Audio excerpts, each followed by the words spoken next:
oma ekspertgrupi kultuuripärli laureaat Vilve Maide.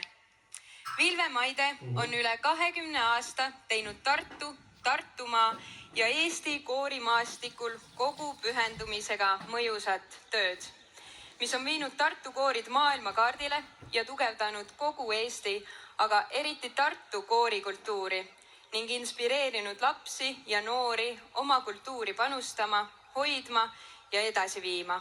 Palju õnne, Vilve Maide!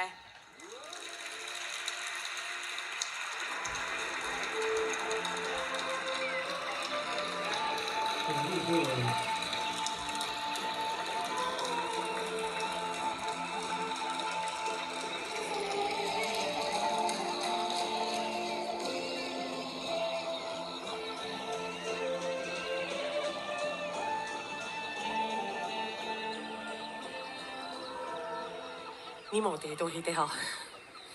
Kui koorijuhid üldiselt armastavad küll ka laval olla, siis me armastame olla teisipidi.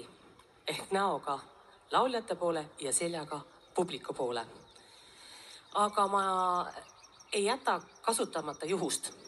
Nii et saadab mind vist terve elu järgmine küsimus. Vilve, miks te seda tegite? Laulu peal sadas vihma. Teie selle sataga selle vihma välja võlusite. Ja ma pean nüüd üles tunnistama, meie ei ole süüdi. Süüdi on mudilaskoorid. Sest nemad laulsid, vaja on vihma sadu. Järgne laul, viisid valla päästame ka siis, kui tuleb sadu. Järgne laul, sokk ja kummik.